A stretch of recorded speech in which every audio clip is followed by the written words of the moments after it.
thank you. Good morning, Mr. Jeffrey Williams. My name is Judge Rashida Oliver. You are here on a bench, what we call our bench warrant calendar for Fulton County Superior Court.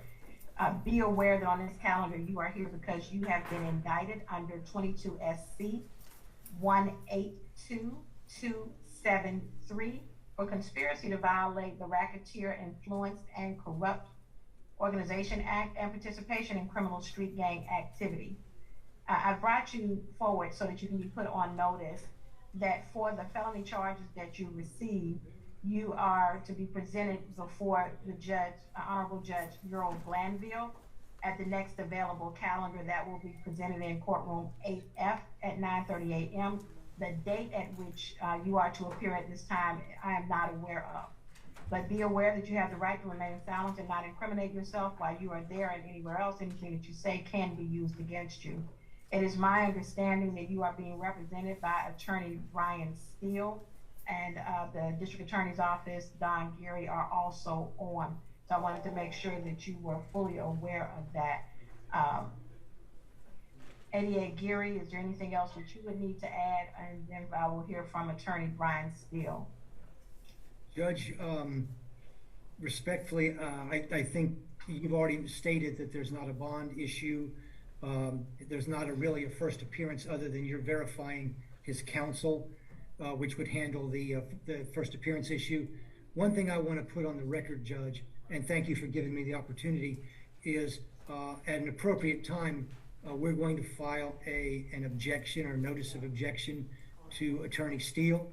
While he's a brother attorney, he has represented multiple people on the indictment, and we feel that a conflict would exist, and we just want the record clear on that. At the appropriate time, we'll move forward with that. All right, anything, Attorney Steele?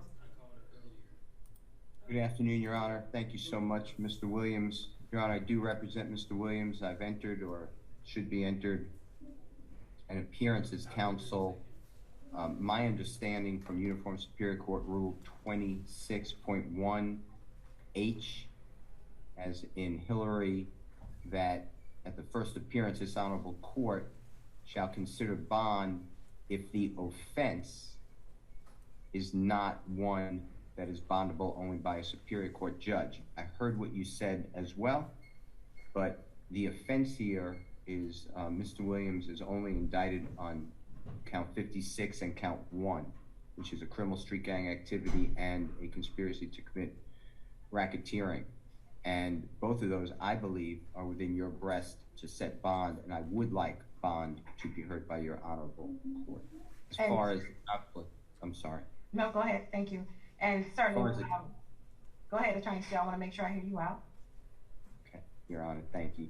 And as far as the conflict, Mr. Geary, as well as District Attorney Willis, have explained that to me, and I believe that if they file the right motion, a hearing will be held.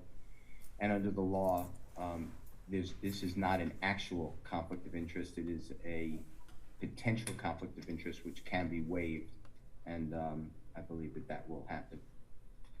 All right, thank you. Attorney Steele, I certainly understand, and if I were sitting solely as a magistrate, I believe you would be correct with the stating of the law itself.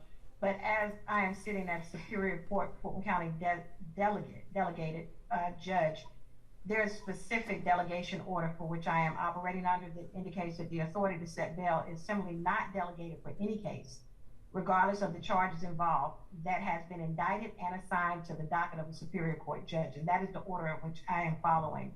And so because I am doing so, I'm not at liberty to do a bond unless I have some additional authority to do so. And at this time, I do not.